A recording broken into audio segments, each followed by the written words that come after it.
যে একসময় এই বিখ্যাত রাজামাময় খাবারের চিন্তা করতো, আজকে 28টা দোকান করে ফেলেছি। দুয়ে যেখানে রাজার রাজ্য সাজিয়েছি, 12 থেকে 28,000 টাকা বেতনে চাকরি দিচ্ছি। এখানে 82 জন কর্মচারী রয়েছে। 3,000 টাকা পুঁজি দিয়ে ঢাকা বিমানবন্দরে ভ্যান গাড়িতে আমার এই যাত্রা শুরু করেছিলাম। চায়ের কেটলি না, এটাই আলাউদ্দিনের চেরাগ ছিল।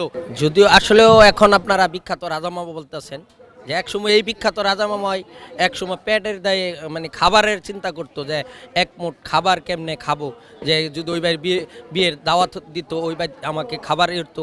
আর সেই মামা কিন্তু আজকে বিখ্যাত হয়ে এসেছে।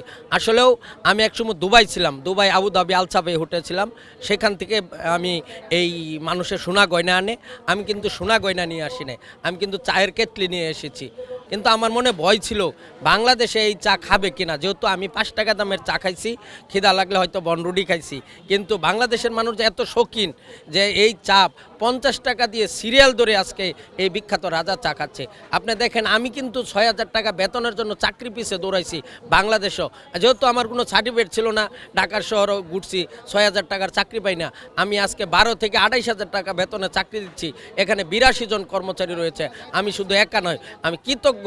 দেশের মানুষ এই চাকে সাদরে এইভাবে গ্রহণ করব, নয়তো আমি ছেলেই তো একসময় চাকরি ভিসে ঘুরছি। আজকে 82 জন কর্মচারী রয়েছে। মাত্র 3,000 টাকা পুঁজি দিয়ে ঢাকা বিমানবন্দরে ভ্যান গাড়িতে আমার এই যাত্রা শুরু করেছিলাম। আজকে হাঁটি হাঁটি পা করে কক্সবাজার লাবণী বিচে রয়েছে, চট্টগ্রাম কাজিরদিরি 16 শহর নাসিরাবাদ রয়েছে, সিলেট রিকাবি বাজার রয়েছে, ঢাকা মিরপুরে দুয়ে যেখানে রাজার রাজ্য সাজিয়েছি। এইভাবে টুকটুক করে আজকে 28টা দোকান করে ফেলেছি। আসলে আমাকে কিন্তু অনেকে হাইপত্যপূর্ণ করেছে, যে মানুষ বিদেশটা গয়নাগানি আনে আর ছেলে বিদেশটা বলে চায়ের কেটলি নিয়ে এসেছে, এই চা বিক্রি করবে। আজকে ওনাদের ভুল ভেঙেছে, যে চায়ের কেটলি না, এটাই আলাউদ্দিনের চেরাগ ছিল।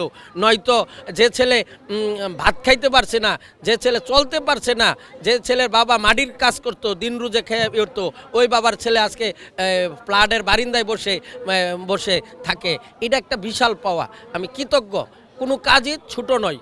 আজকে যদি এই কাজকে আমার ছোটো করে দেখতাম, আজকে আমি উঠতে পারতাম না। যে এই চার মধ্যে আছে কাজু বাদাম, পেস্তা বাদাম, জাফরান। আপনারা জানেন বিশ্ব খাদ্য তালিকায় সবচেয়ে দামি জিনিস জাফরান।